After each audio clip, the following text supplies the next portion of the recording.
이 사연은 한국 전라도 지역에 사는 김씨 가족의 실화를 각색한 이야기입니다.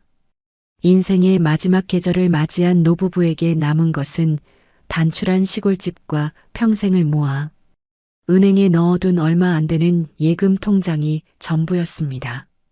김영호 씨와 그의 아내 박정숙 씨는 70대 중반의 나이에도 작은 텃밭을 가꾸며 생활비를 아끼고 있었죠. 그들의 손은 거칠고 주름졌지만 그 안에는 아들 김민석과 며느리 이수연을 위한 따뜻한 마음이 담겨 있었습니다. 여보, 오늘은 비가 많이 내린 것 같네요. 텃밭 채소들 괜찮을까 걱정이네. 정숙 씨가 하늘을 올려다보며 말했습니다. 영호 씨는 아내의 말에 고개를 끄덕이며 대답했습니다. 괜찮아. 이 정도 비는 오히려 채소들에게 약이야. 걱정 말고 들어가서 쉬게. 그들은 삶의 대부분을 아들을 위해 살아왔습니다. 유일한 아들 민석이 태어났을 때부터 좋은 교육을 시키기 위해 밤낮으로 일했고 대학 등록금도 모두 부모가 책임졌습니다. 민석이 장가갈 때는 작은 아파트 계약금까지 보태주었지요. 이제 그들에게 남은 것은 노후를 위해 아껴둔 2천만 원 정도의 저축과 이 낡은 집뿐이었습니다. 여보, 민석이가 언제 한번 찾아온다고 했었죠? 정숙 씨가 물었습니다. 글쎄, 지난번 전화에서는 이번 주말에 온다고 했던 것 같은데. 영호 씨의 목소리에는 기대감이 묻어났습니다. 아들 부부가 찾아오는 날은 항상 특별했습니다.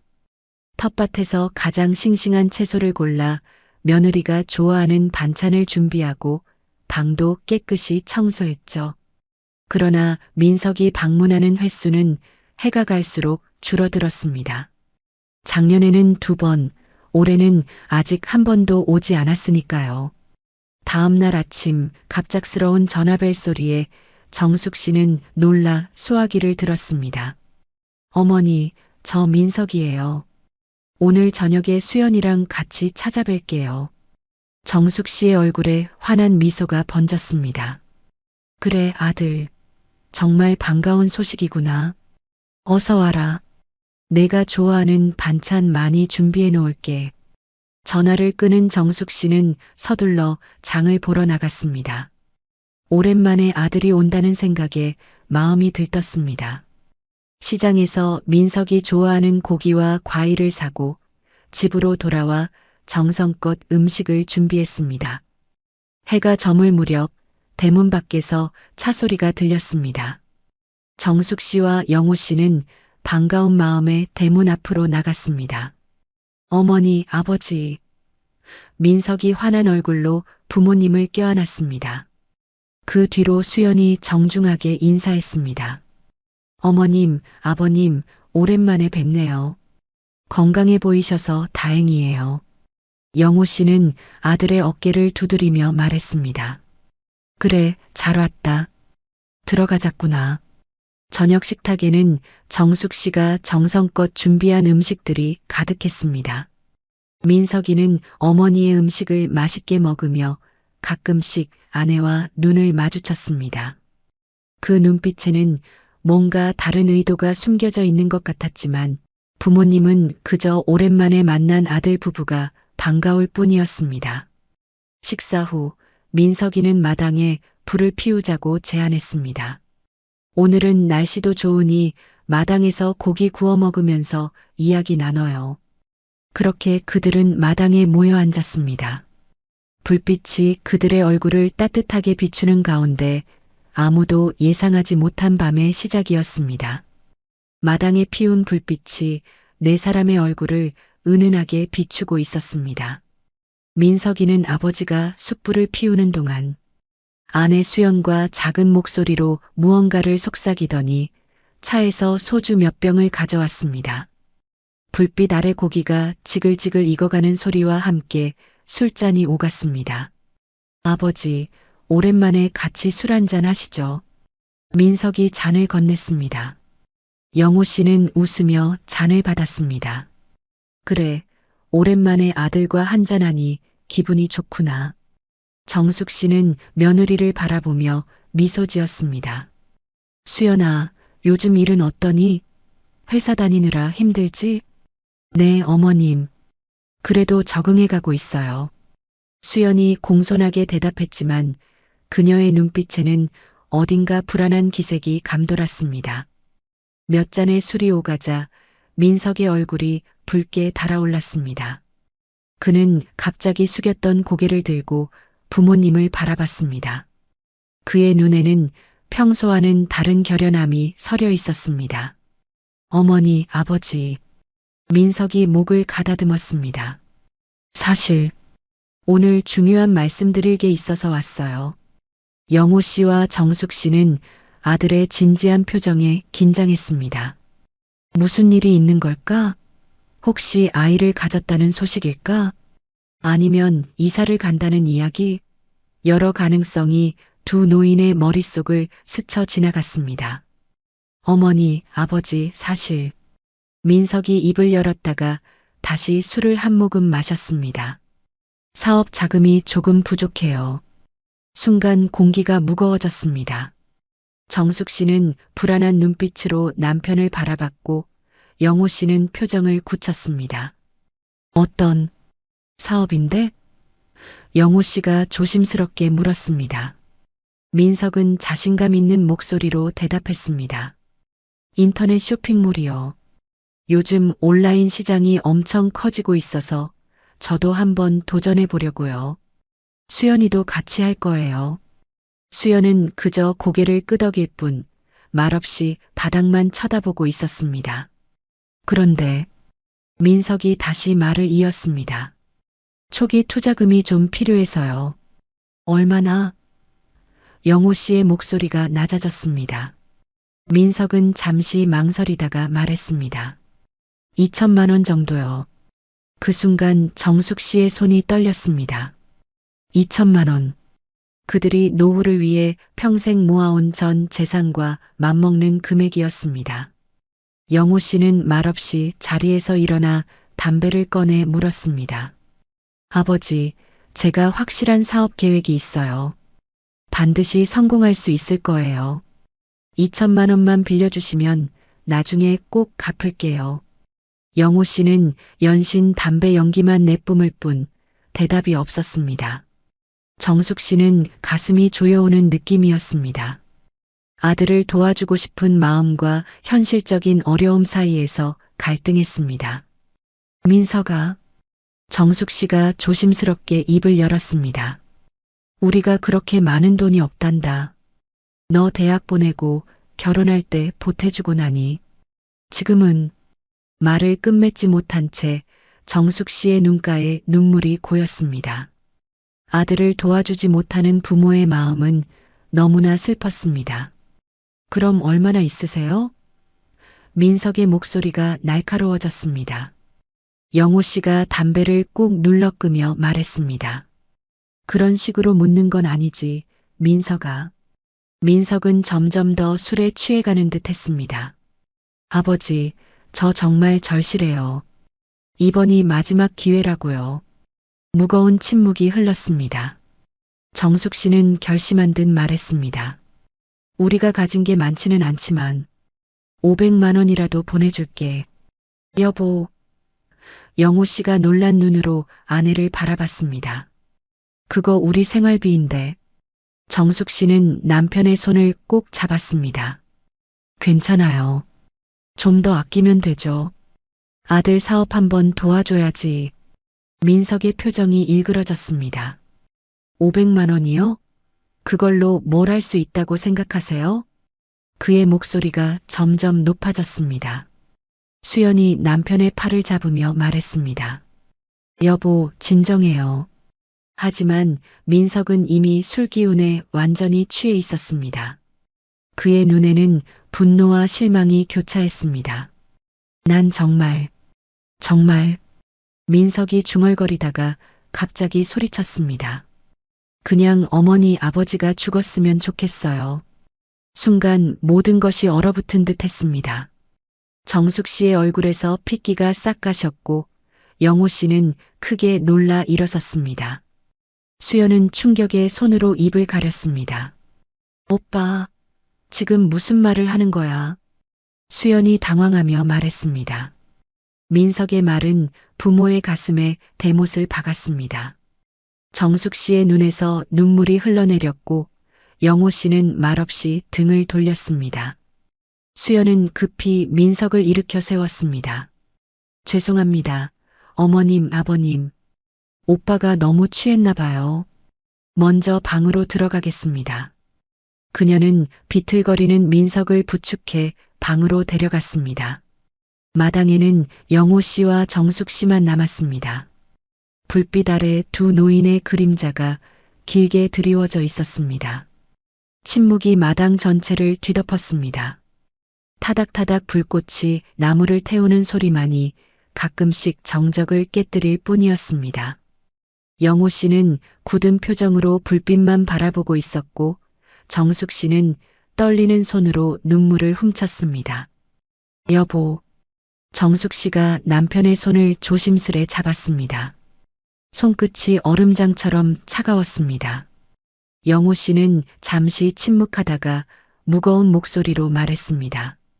우리가 뭘 그렇게 잘못 키웠을까? 그 말에 정숙 씨의 눈물이 다시 흘러내렸습니다. 평생을 바쳐 키운 아들이었습니다. 배고픈 시절 자신들은 굶어도 아들에게만은 항상 배부르게 먹였고 좋은 옷을 입히기 위해 남편은 허리가 굽도록 일했습니다. 아들의 대학 등록금을 위해 밤낮 없이 일하며 비싼 학원비도 아낌없이 대주었지요. 결혼할 때는 전세금까지 보태주었는데 우리가 뭘 더 해주지 못했다고 저런 말을. 정숙 씨의 목소리가 흐느낌으로 끊겼습니다. 영호 씨는 한숨을 깊게 내쉬었습니다.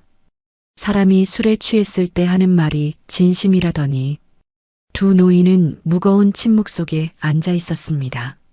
아들의 말은 단순한 실수가 아니었습니다. 그것은 평생 쌓아온 부모와 자식 간의 신뢰를 한순간에 무너뜨리는 말이었습니다. 여보, 들어가서 쉬어요. 정숙 씨가 남편의 팔을 잡았습니다.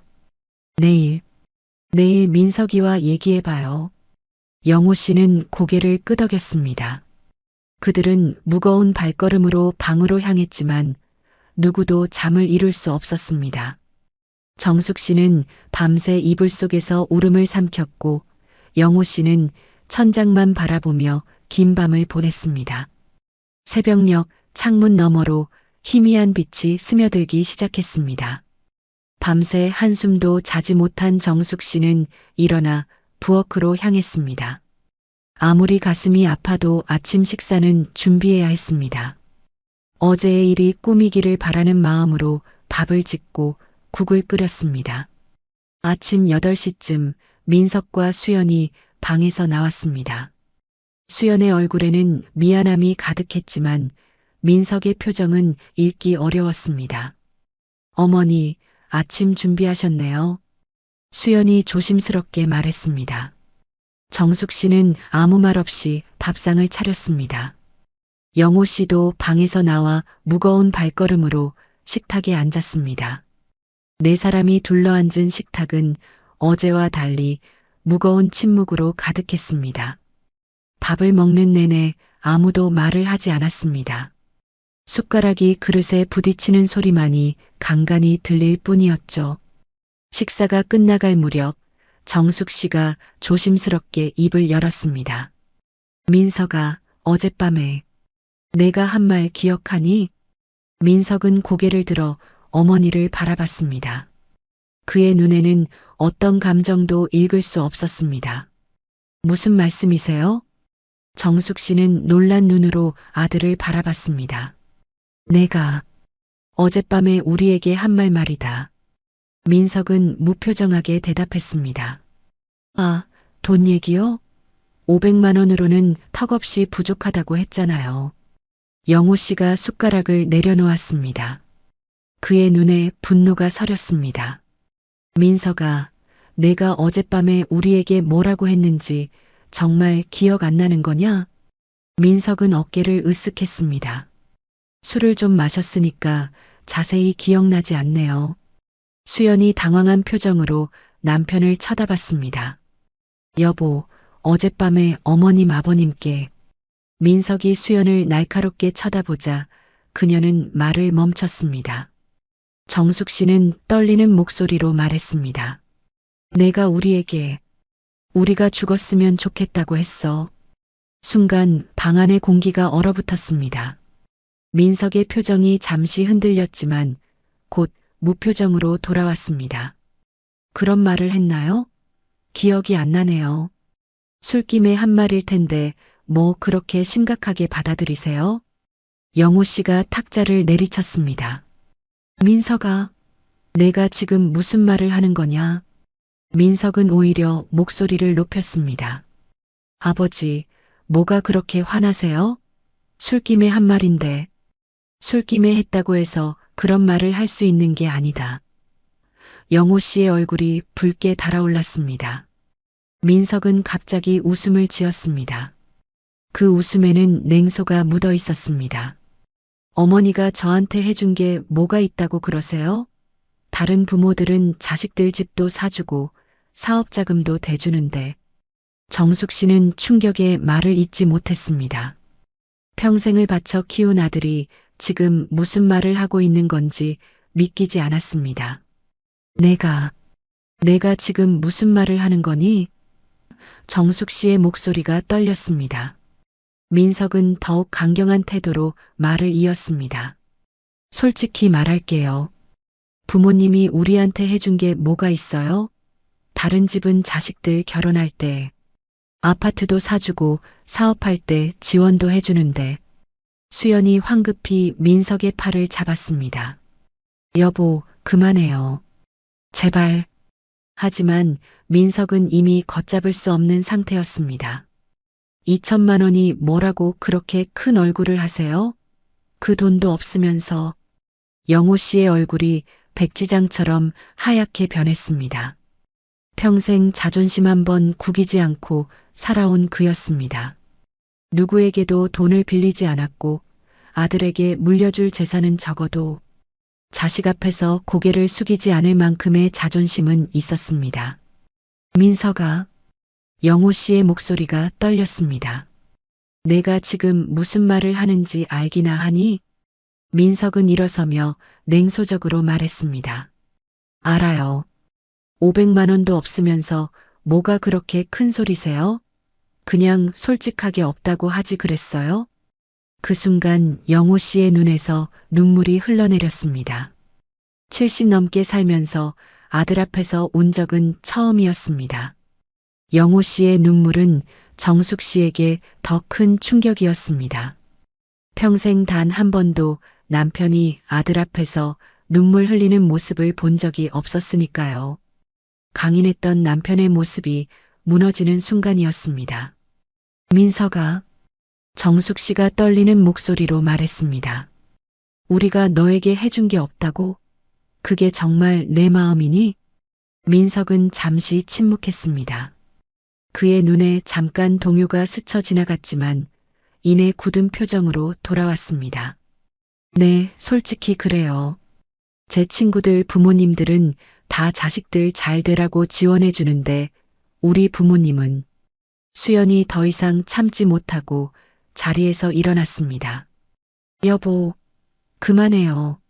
어떻게 부모님께 그런 말을 할 수 있어요? 민석이 수연을 날카롭게 쳐다봤습니다. 너까지 왜 그래? 이건 우리 가족 일이야. 가족이니까 더 말하는 거예요. 수연의 목소리가 높아졌습니다. 어머님, 아버님께서 어떻게 사셨는지 당신이 제일 잘 알잖아요. 오빠 대학 등록금 내시려고 어머님이 새벽부터 밤까지 일하신 거, 아버님이 아픈 허리 붙잡고 일하신 거. 민석이 수연의 말을 자르며 소리쳤습니다. 그만해. 우리 집에 돈이 없었던 건 부모님 탓이야.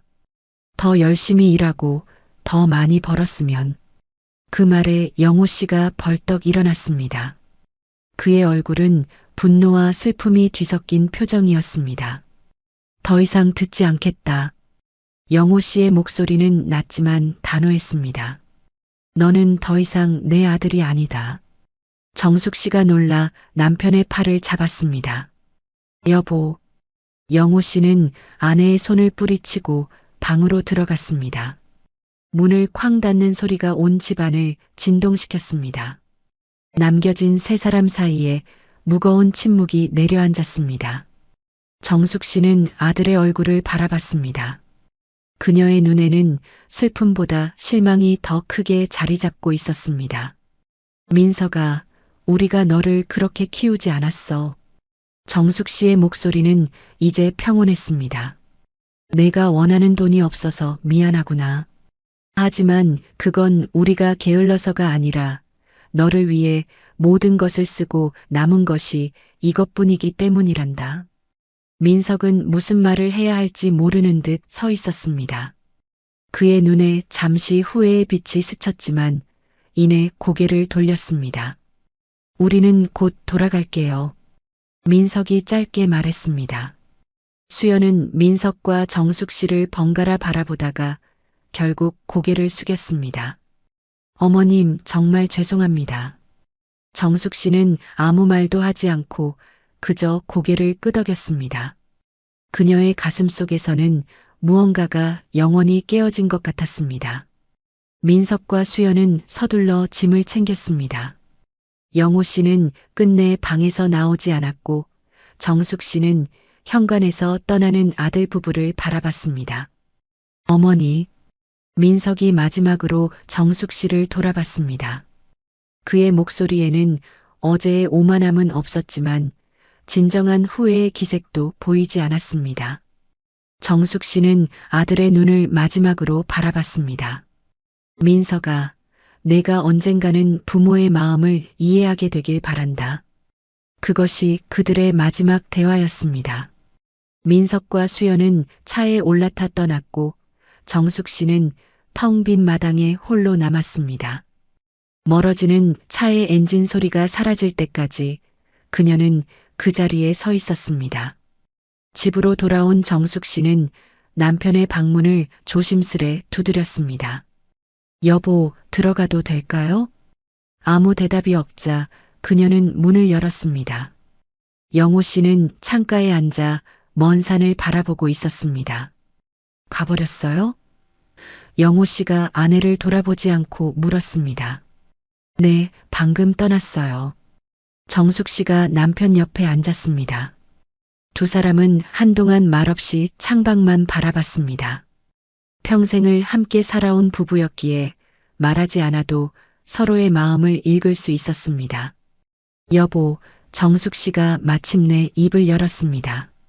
우리 어떻게 해야 할까요? 영호 씨는 깊은 한숨을 내쉬었습니다. 모르겠소. 다만 한 가지는 확실해. 이제 더 이상 예전처럼 살 수는 없을 것 같소. 정숙 씨는 남편의 손을 꼭 잡았습니다. 그녀도 알고 있었습니다. 아들의 말은 단순한 실수가 아니라 오랫동안 그의 마음속에 자리 잡고 있던 생각이었다는 것을, 그리고 그것은 부모와 자식 사이의 신뢰를 완전히 무너뜨렸다는 것을. 여보, 우리가 뭔가 잘못한 걸까요? 정숙 씨의 목소리가 떨렸습니다. 영호 씨는 고개를 저었습니다. 아니요. 우리는 할 수 있는 최선을 다했소. 다만 민석이가 그것을 보지 못한 것뿐이요.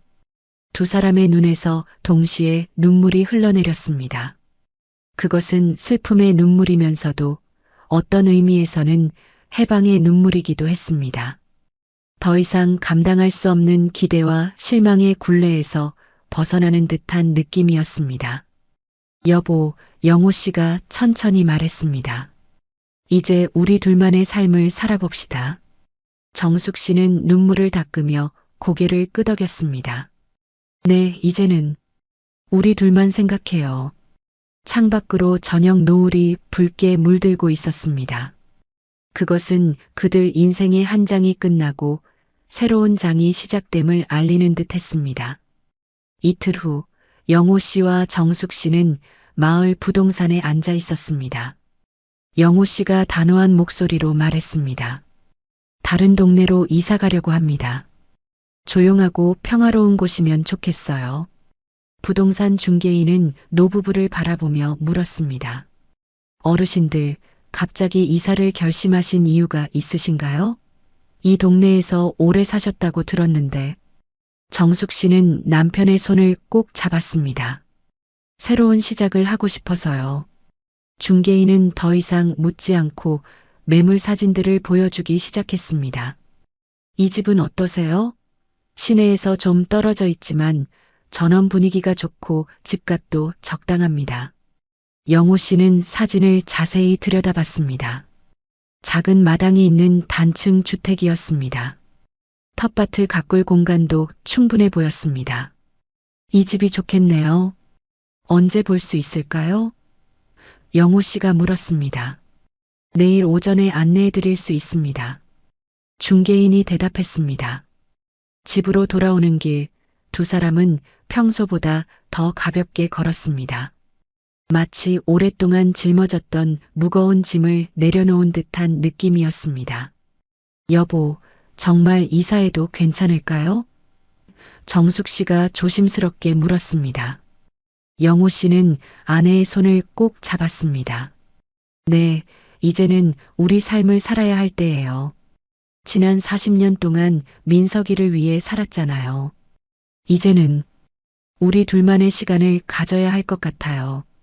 정숙 씨의 눈에 눈물이 고였습니다. 아들을 떠나보내는 것은 결코 쉬운 결정이 아니었습니다. 하지만 이제는 다른 선택이 없다는 것을 그녀도 알고 있었습니다. 여보, 민석이에게는 말해야 하지 않을까요? 정숙 씨가 물었습니다. 영호 씨는 잠시 생각하다가 고개를 저었습니다. 아니요. 그럴 필요 없어요. 우리가 어디로 가든 그 아이는 더 이상 관심 없을 거예요. 그 말에 정숙 씨의 가슴이 아팠지만 그녀도 현실을 인정할 수밖에 없었습니다. 아들이 진정으로 부모를 생각했다면 그런 말을 하지 않았을 테니까요. 다음 날 그들은 새 집을 보러 갔습니다. 조용한 시골 마을의 작은 주택이었습니다.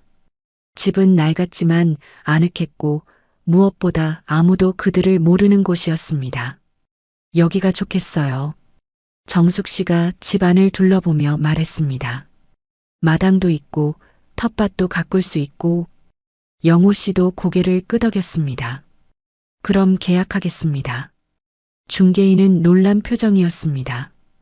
그렇게 빨리 결정하셔도 괜찮으세요?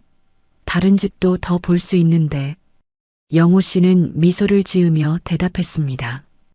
괜찮아요. 이 집이 우리에게 맞는 것 같네요. 계약을 마치고 집으로 돌아온 그들은 짐을 정리하기 시작했습니다. 40년 넘게 살아온 집이라 버릴 것도 가져갈 것도 많았습니다. 여보, 이 사진첩은 어떻게 할까요? 정숙 씨가 오래된 앨범을 들고 물었습니다. 영호 씨는 잠시 사진첩을 바라보다가 말했습니다. 가져가요. 그래도 그건 우리 추억이니까. 정숙 씨는 조심스럽게 앨범을 열었습니다. 첫 장에는 민석이가 태어났을 때의 사진이 있었습니다. 작고 빨간 얼굴로 울고 있는 아기 민석, 그리고 행복한 미소를 짓고 있는 젊은 시절의 그들. 이때는 정말 행복했죠. 정숙 씨의 눈에 눈물이 맺혔습니다. 영호 씨는 아내의 어깨를 감싸 안았습니다. 네, 그랬죠. 하지만 여보, 이제는 앞만 보고 살아요. 과거에 매달리지 말고. 정숙 씨는 눈물을 닦고 고개를 끄덕였습니다. 그녀도 알고 있었습니다. 이제는 새로운 시작을 해야 한다는 것을. 일주일 후 그들은 모든 짐을 싸고 이사 트럭에 실었습니다. 오랫동안 살아온 집을 떠나는 것은 쉽지 않았지만 동시에 어떤 해방감도 느껴졌습니다. 여보, 민석이에게 메모라도 남겨둘까요? 정숙 씨가 마지막으로 집을 둘러보며 물었습니다. 영호 씨는 잠시 생각하다가 고개를 저었습니다. 아니요. 그럴 필요 없어요. 만약 그 아이가 정말 우리를 찾고 싶다면 방법은 있을 거예요. 그렇게 그들은 아무런 흔적도 남기지 않고 집을 떠났습니다. 새로운 집으로 향하는 차 안에서 정숙 씨는 창밖으로 스쳐 지나가는 풍경을 바라봤습니다. 가슴 한구석이 아팠지만 동시에 새로운 시작에 대한 기대도 있었습니다. 새 집에 도착한 그들은 짐을 풀고 새 생활을 시작했습니다. 이전 동네 사람들에게도 민석이에게도 새 주소를 알리지 않았습니다. 전화번호도 바꾸고 모든 연락을 끊었습니다. 그것은 고통스러운 결정이었지만 그들의 마음의 평화를 위해 필요한 일이었습니다. 여보, 텃밭에 무엇을 심을까요? 정숙 씨가 마당을 둘러보며 물었습니다. 영호 씨는 미소를 지으며 대답했습니다. 상추, 고추, 가지. 우리가 좋아하는 것들을 심어요. 그렇게 그들의 새로운 삶이 시작되었습니다. 아침에 일어나 함께 아침 식사를 하고 텃밭을 가꾸고 마을을 산책하는 평화로운 일상이었습니다. 가끔 민석이 생각이 나서 가슴이 아플 때도 있었지만 그들은 서로를 의지하며 그 아픔을 이겨냈습니다. 여보, 어느 날 저녁 식사 후 영호 씨가 말했습니다. 우리 은행에 가서 통장도 정리해야 할 것 같아요. 민석이 이름으로 된 것들도 있으니까. 정숙 씨는 고개를 끄덕였습니다. 네, 그래야겠네요. 다음 날 아침 영호 씨와 정숙 씨는 새벽부터 일어나 은행으로 향했습니다. 마을 버스를 타고 30분을 달려 도착한 은행은 아직 문이 열리지 않아 그들은 입구 앞에서 기다렸습니다. 여보, 추워요? 영호 씨가 아내의 손을 잡으며 물었습니다.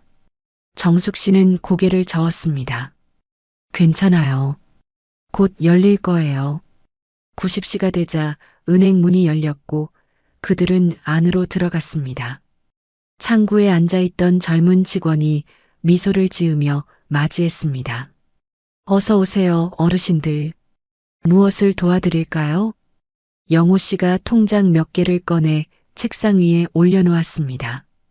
이 통장들을 정리하고 싶습니다. 그리고 새 통장을 만들려고요. 직원은 통장을 받아 확인했습니다. 네, 김영호님 통장이시네요. 어떻게 정리해 드릴까요? 이 두 개는 폐기하고 새 통장에 모든 돈을 옮기고 싶습니다. 영호 씨가 말했습니다. 그리고 이 통장에 있는 돈 중에서 500만 원만 따로 빼주세요. 직원은 고개를 끄덕이며 컴퓨터에 뭔가를 입력했습니다.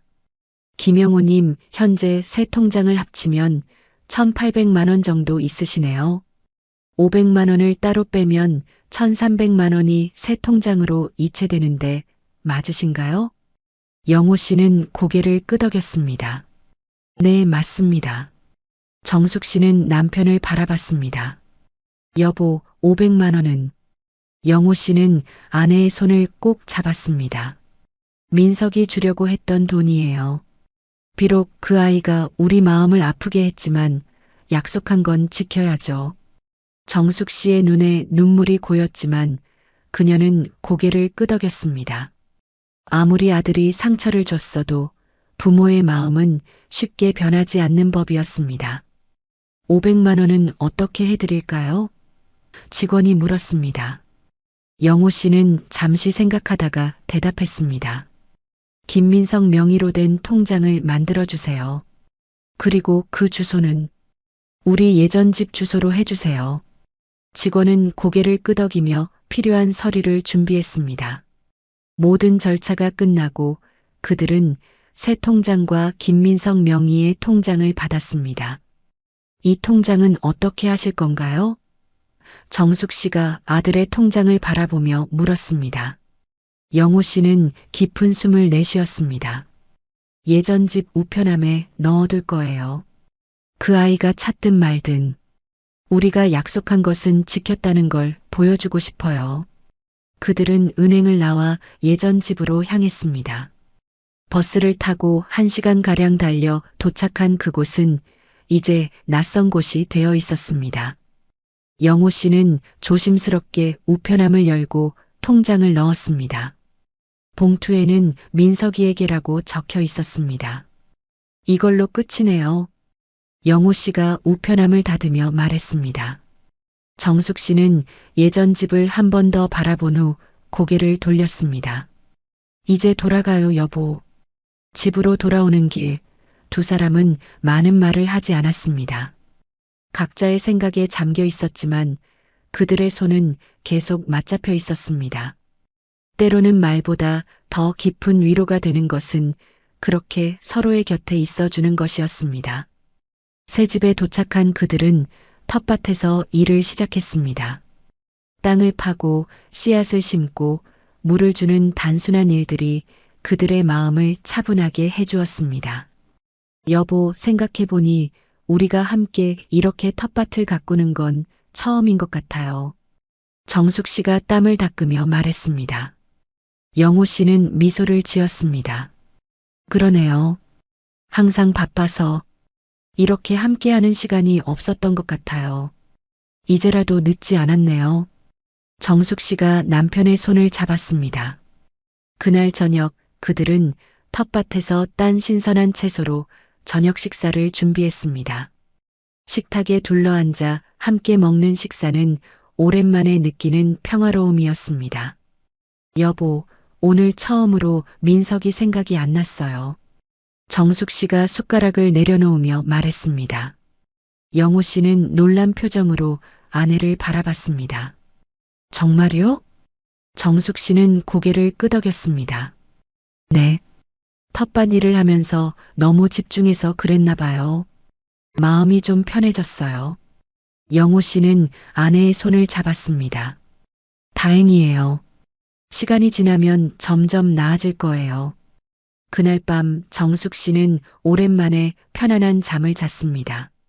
아들에 대한 걱정과 상처로 밤잠을 설치던 날들이 드디어 끝나는 것 같았습니다. 다음 날부터 그들의 일상은 더욱 안정되어 갔습니다. 아침에는 함께 산책을 하고, 오전에는 텃밭을 가꾸고, 오후에는 읽지 못했던 책을 읽거나 마을 회관에서 노인 프로그램에 참여했습니다. 저녁에는 함께 식사를 하고 텔레비전을 보거나 이야기를 나눴습니다. 여보, 우리 내일은 시장에 가볼까요? 어느 날 저녁 정숙 씨가 제안했습니다. 텃밭에 심을 것도 더 사고 반찬거리도 사고. 영호 씨는 미소를 지으며 고개를 끄덕였습니다. 좋아요. 오랜만에 시장 구경도 하고. 다음 날 그들은 일찍 일어나 근처 시장으로 향했습니다. 활기찬 시장 분위기에 두 사람의 기분도 좋아졌습니다. 채소를 고르고 생선을 사고 간식거리도 사면서 즐거운 시간을 보냈습니다. 시장 한편에서 정숙 씨는 작은 화분에 심어진 꽃들을 발견했습니다. 여보, 이 꽃 좀 보세요. 예쁘지 않아요? 영호 씨는 아내가 가리키는 보라색 꽃을 바라봤습니다. 네, 정말 예쁘네요. 사고 싶으세요?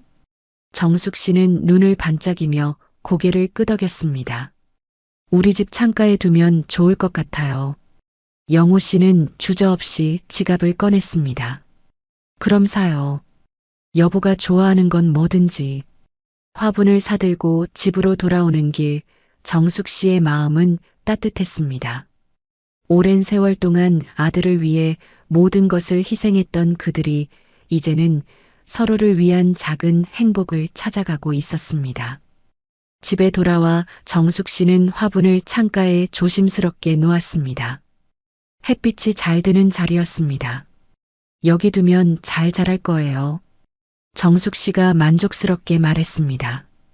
영호 씨는 아내의 어깨를 감싸 안았습니다. 여보, 우리도 이 꽃처럼 새로운 곳에서 다시 피어날 수 있을 거예요. 정숙 씨는 남편의 품에 기대며 고개를 끄덕였습니다. 네, 그럴 거예요. 이렇게 하루하루 지나면서 그들의 마음속 상처는 조금씩 아물어갔습니다. 물론 가끔은 아들 생각에 가슴이 아플 때도 있었지만 그 아픔의 크기는 점점 작아지고 있었습니다. 민석의 집, 서울의 한 아파트 단지. 창밖으로 빗줄기가 거세게 내리치고 있었습니다. 민석은 소파에 앉아 멍하니 텔레비전을 보고 있었지만 사실 아무것도 보고 있지 않았습니다. 그의 마음은 다른 곳에 있었습니다. 여보, 저녁 먹어요. 수연이 부엌에서 불렀지만 민석은 대답하지 않았습니다. 수연이 거실로 나왔습니다. 여보, 괜찮아요? 민석은 한숨을 내쉬었습니다. 수연아, 내가 정말 큰 실수를 한 것 같아. 수연은 남편 옆에 앉았습니다. 부모님 생각하는 거예요? 민석은 고개를 끄덕였습니다. 2달 전 그 끔찍한 밤 이후로 부모님과 연락이 완전히 끊겼습니다.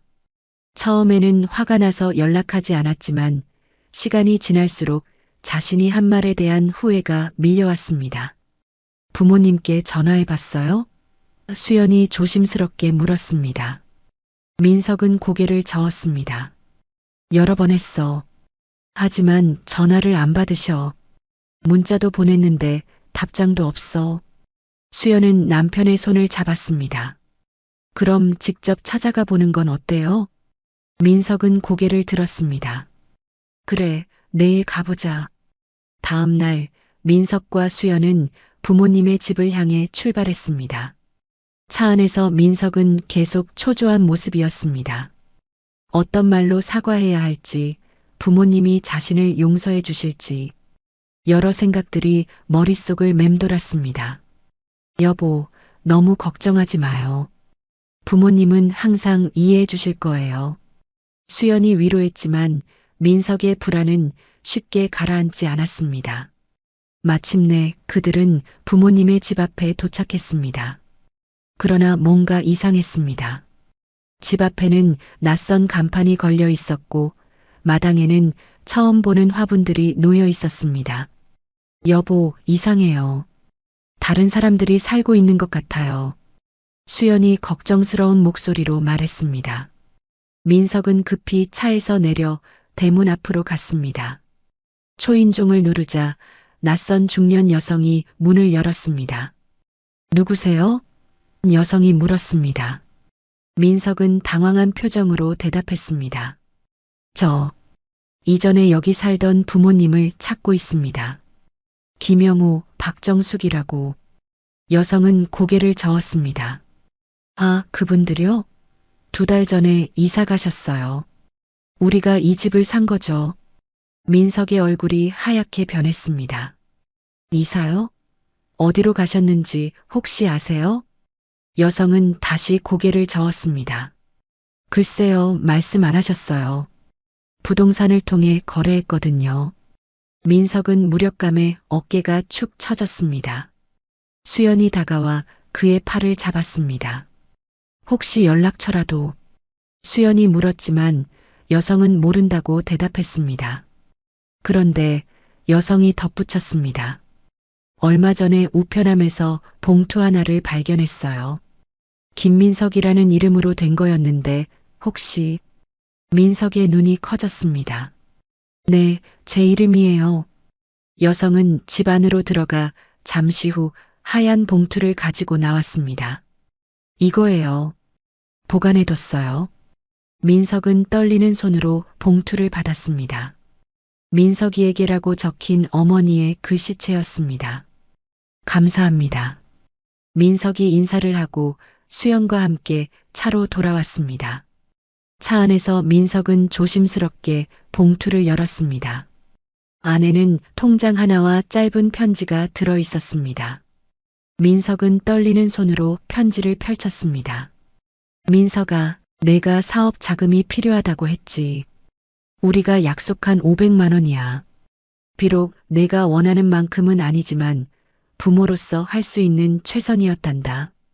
엄마, 아빠가... 민석의 눈에서 눈물이 흘러내렸습니다. 통장을 확인해 보니 정확히 500만 원이 입금되어 있었습니다. 부모님은 그 모진 말을 들었음에도 약속을 지키신 것이었습니다. 여보, 민석의 목소리가 떨렸습니다. 내가 뭘 한 거지? 수연은 말없이 남편을 안아주었습니다. 민석의 어깨가 흔들렸습니다. 그는 이제야 자신이 얼마나 큰 상처를 부모님께 안겨드렸는지 깨달았습니다. 어떻게 해야 하지? 부모님을 어떻게 찾아야 하지? 민석이 절망적인 목소리로 물었습니다. 수연은 잠시 생각하다가 말했습니다. 부동산에 가봐요. 어쩌면 그들이 알지도 몰라요. 그들은 근처 부동산을 모두 돌아다녔지만 부모님의 새 주소를 아는 곳은 없었습니다. 마지막으로 찾아간 부동산에서 한 중개인이 기억해냈습니다. 아, 그 노부부 말씀이시죠? 맞아요. 제가 집을 팔았어요.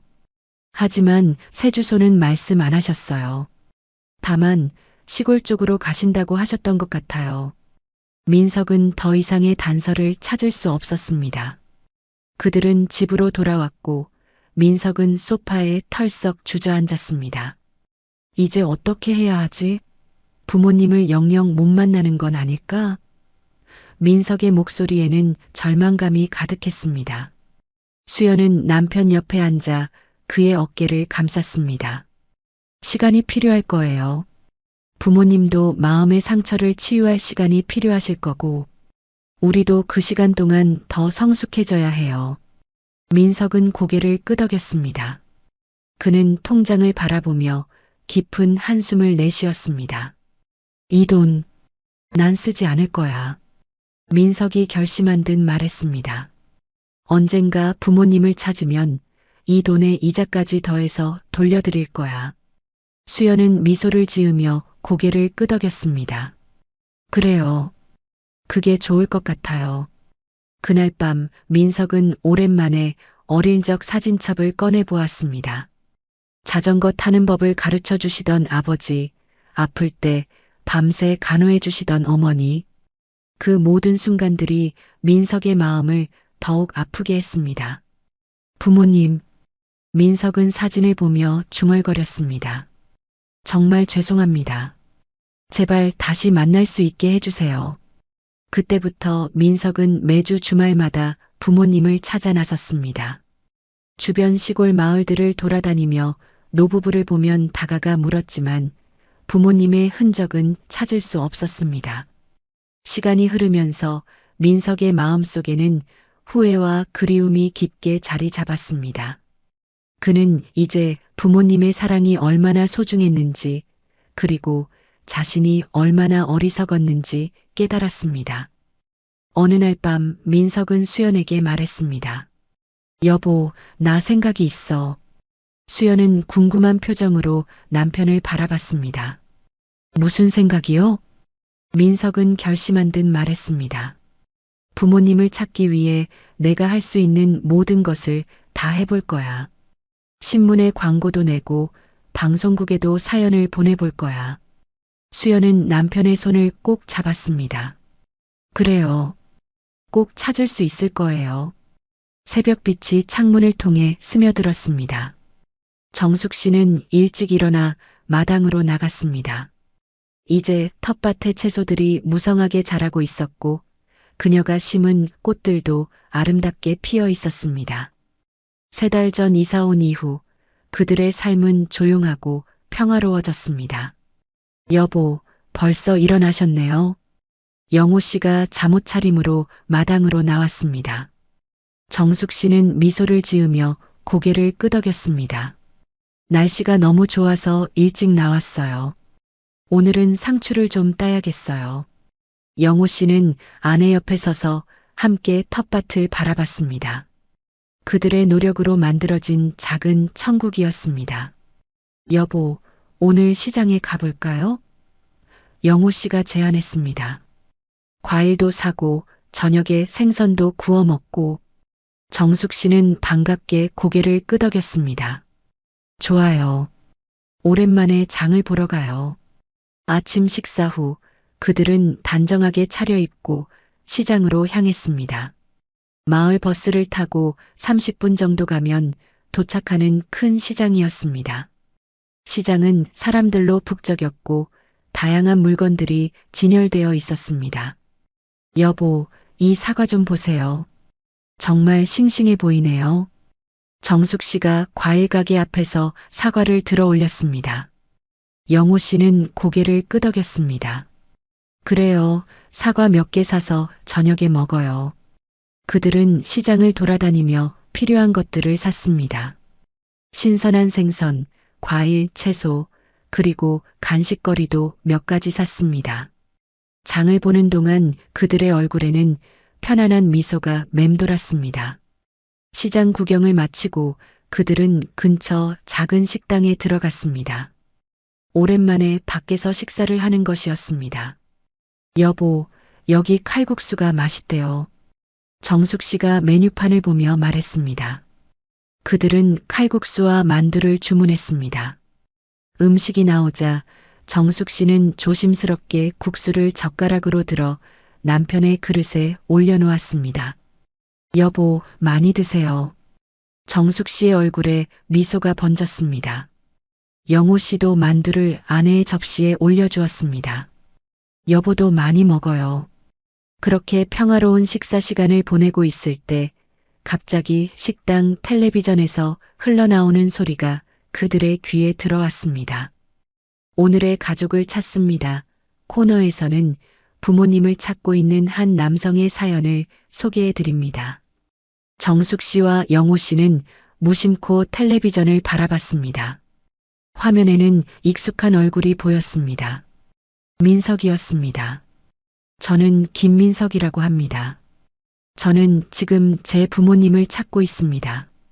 아버지 김영호 씨, 어머니 박정숙 씨. 정숙 씨의 손에서 젓가락이 떨어졌습니다. 영호 씨도 놀란 표정으로 화면을 바라봤습니다. 3달 전 제가 큰 실수를 했습니다. 술에 취해 부모님께 상처 주는 말을 했고 다음 날에도 제대로 사과하지 못했습니다. 그 후 부모님은 이사를 가셨고 저는 지금까지 부모님을 찾지 못했습니다. 민석의 눈에는 눈물이 고여 있었습니다. 그의 목소리는 떨리고 있었습니다. 부모님 정말 죄송합니다. 제가 얼마나 어리석었는지 이제야 깨달았습니다. 부모님의 사랑이 얼마나 소중한지, 그리고 제가 얼마나 감사해야 했는지 이제 와서 깨달았습니다. 정숙 씨의 눈에서 눈물이 흘러내렸습니다. 영호 씨는 아내의 손을 꼭 잡았습니다. 부모님, 만약 이 방송을 보고 계신다면 제발 저에게 연락해 주세요. 단 한 번만 더 기회를 주신다면 저는 진심으로 사과하고 싶습니다. 그리고 부모님의 은혜에 보답하는 아들이 되겠습니다. 화면에는 민석의 전화번호가 나타났습니다. 그리고 그 옆에는 수연도 함께 서 있었습니다. 어머님, 아버님, 저희가 정말 잘못했습니다. 제발 한 번만 더 만나주세요. 수연의 목소리도 떨리고 있었습니다. 방송이 끝나고 식당은 다시 평소의 소음으로 돌아왔습니다. 하지만 정숙 씨와 영호 씨는 아직도 충격에서 벗어나지 못하고 있었습니다. 여보, 정숙 씨가 떨리는 목소리로 말했습니다. 민석이. 영호 씨는 깊은 숨을 내쉬었습니다. 그래요, 보았어요. 그들은 말없이 식사를 마쳤습니다. 집으로 돌아가는 버스 안에서도 그들은 많은 말을 하지 않았습니다. 각자의 생각에 잠겨 있었습니다. 집에 도착한 후 정숙 씨는 텃밭으로 나갔습니다. 그녀는 꽃들 사이에 앉아 조용히 눈물을 흘렸습니다. 민석의 모습, 그의 목소리, 그의 눈물, 모든 것이 그녀의 마음을 흔들어 놓았습니다. 영호 씨는 아내를 찾아 마당으로 나왔습니다. 그는 아내 옆에 앉아 그녀의 어깨를 감쌌습니다. 여보, 괜찮아요? 영호 씨가 조심스럽게 물었습니다. 정숙 씨는 눈물을 닦으며 고개를 끄덕였습니다. 네. 그저 민석이 생각이 나서. 영호 씨는 깊은 숨을 내쉬었습니다. 저도 생각하고 있었어요. 민석이가 정말 변한 걸까요? 정숙 씨는 남편을 바라봤습니다. 어떻게 생각하세요, 여보? 영호 씨는 잠시 생각에 잠겼습니다. 글쎄요. 민석이의 눈에서 진심이 보이긴 했어요. 하지만 아직 상처가 아물지 않았다는 거죠? 정숙 씨가 남편의 말을 이었습니다. 영호 씨는 고개를 끄덕였습니다. 그래요. 그 말이 아직도 가슴에 남아 있어요. 두 사람은 한동안 말없이 앉아 있었습니다. 저녁 노을이 마당을 붉게 물들이고 있었습니다. 여보, 정숙 씨가 마침내 입을 열었습니다. 우리가 민석이를 용서할 수 있을까요? 영호 씨는 아내의 손을 꼭 잡았습니다. 시간이 필요할 것 같아요. 하루아침에 모든 것이 해결되지는 않을 거예요. 정숙 씨는 고개를 끄덕였습니다. 그래요. 우리 모두에게 시간이 필요할 것 같아요. 그날 밤 정숙 씨는 오랜만에 민석의 어릴 적 사진을 꺼내 보았습니다. 첫 돌 때의 사진, 초등학교 입학식 사진, 중학교 졸업식 사진. 그 모든 순간들이 그녀의 기억 속에서 생생하게 떠올랐습니다. 민석아, 정숙 씨는 사진을 보며 중얼거렸습니다. 엄마가 너무 보고 싶구나. 영호 씨는 아내 옆에 앉아 함께 사진을 바라봤습니다. 그의 눈에도 그리움이 서려 있었습니다. 여보, 어떻게 할까요? 정숙 씨가 물었습니다. 영호 씨는 깊은 생각에 잠겼다가 천천히 대답했습니다. 지금 당장 만나기보다는 먼저 편지를 써보는 건 어떨까요? 우리의 마음을 정리하고 민석이도 자신의 마음을 더 정리할 시간을 주는 거죠. 정숙 씨는 고개를 끄덕였습니다. 좋은 생각이에요. 편지를 써요. 다음 날 그들은 함께 편지를 썼습니다. 그들의 마음, 상처받은 감정, 그리고 여전히 남아있는 사랑에 대해 솔직하게 적었습니다. 그리고 마지막에는 언젠가 다시 만날 수 있을 것이라는 희망을 담았습니다. 민석아, 내가 방송에서 한 말을 우연히 보았단다. 엄마 아빠도 너를 많이 생각하고 있었어. 하지만 아직 우리 모두에게 시간이 필요할 것 같구나. 상처는 쉽게 아물지 않으니까. 우리는 지금 조용한 시골에서 텃밭을 가꾸며 살고 있어. 처음으로 엄마 아빠가 함께하는 시간이 많아졌단다. 그동안 너를 위해 살다 보니 우리 둘만의 시간이 거의 없었거든. 언젠가 우리 다시 만날 날이 올 거야. 그때는 모두 더 성숙해진 모습으로 만나길 바란다. 엄마 아빠가 편지를 마친 후 그들은 민석의 주소로 편지를 보냈습니다. 아직 직접 만날 준비는 되지 않았지만 첫걸음을 내디딘 것이었습니다. 시간이 흐르면서 그들은 서로 편지를 주고받기 시작했습니다. 처음에는 조심스럽고 형식적이었지만 점차 마음을 열고 솔직한 대화를 나눴습니다. 민석은 편지에서 진심 어린 사과를 반복했고 부모님의 사랑에 감사하다는 말을 잊지 않았습니다. 마침내 편지를 주고받은 지 6개월 후 정숙 씨와 영호 씨는 민석과 수연을 만날 준비가 되었다고 느꼈습니다. 그들은 집으로 초대하는 편지를 보냈습니다. 만남의 날 정숙 씨는 아침부터 분주하게 음식을 준비했습니다. 민석이 좋아하는 음식들을 모두 만들었습니다. 영호 씨도 마당을 깨끗이 청소하고 텃밭에서 가장 싱싱한 채소들을 골랐습니다. 정확히 정오, 대문 밖에서 차 소리가 들렸습니다. 정숙 씨와 영호 씨는 떨리는 마음으로 대문 앞으로 나갔습니다. 민석과 수연이 차에서 내렸습니다. 민석의 얼굴에는 긴장과 기대가 뒤섞여 있었습니다. 그는 천천히 부모님 앞으로 걸어왔습니다. 어머니, 아버지. 민석의 목소리가 떨렸습니다. 정숙 씨와 영호 씨는 아들을 바라봤습니다.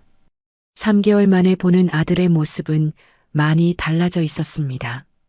더 성숙해 보였고 눈빛도 깊어져 있었습니다. 긴 침묵 끝에 정숙 씨가 먼저 팔을 벌렸습니다.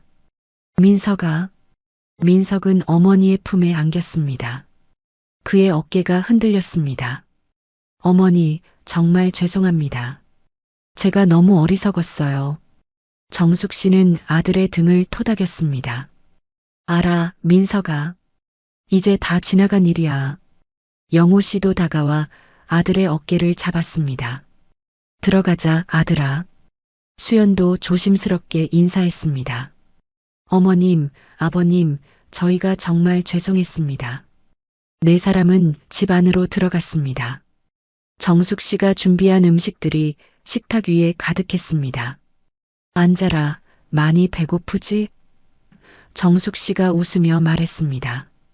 그렇게 그들은 오랜만에 함께 식사를 했습니다. 처음에는 어색했지만 점차 대화가 자연스러워졌습니다.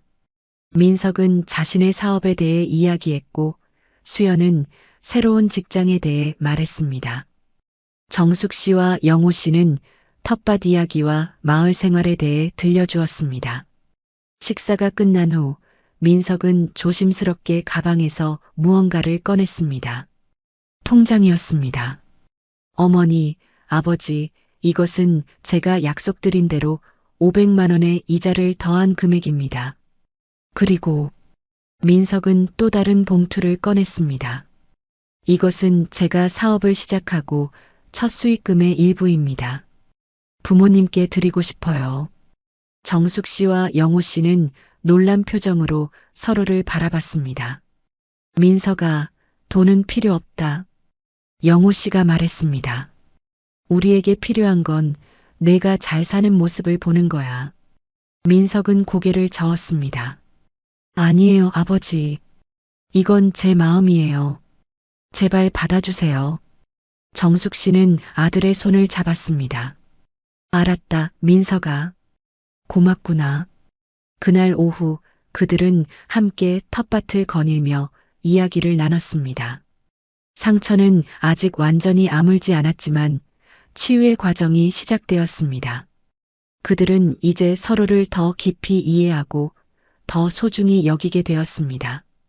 해가 저물 무렵 민석과 수연은 돌아갈 준비를 했습니다. 어머니, 아버지, 다음 주에 다시 올게요. 민석이 약속했습니다. 정숙 씨는 미소를 지으며 고개를 끄덕였습니다. 그래, 기다릴게. 영호 씨도 아들의 어깨를 토닥였습니다. 조심해서 가거라. 민석과 수연이 떠난 후 정숙 씨와 영호 씨는 마당에 나란히 앉았습니다. 저녁 노을이 하늘을 붉게 물들이고 있었습니다. 여보, 우리 잘한 거죠? 정숙 씨가 물었습니다. 영호 씨는 아내의 손을 꼭 잡았습니다. 네, 아주 잘했어요. 이제 우리 모두 앞으로 나아갈 수 있을 것 같아요. 정숙 씨는 미소를 지으며 하늘을 바라봤습니다. 새로운 시작, 그리고 희망. 그것이 그들 앞에 펼쳐져 있었습니다.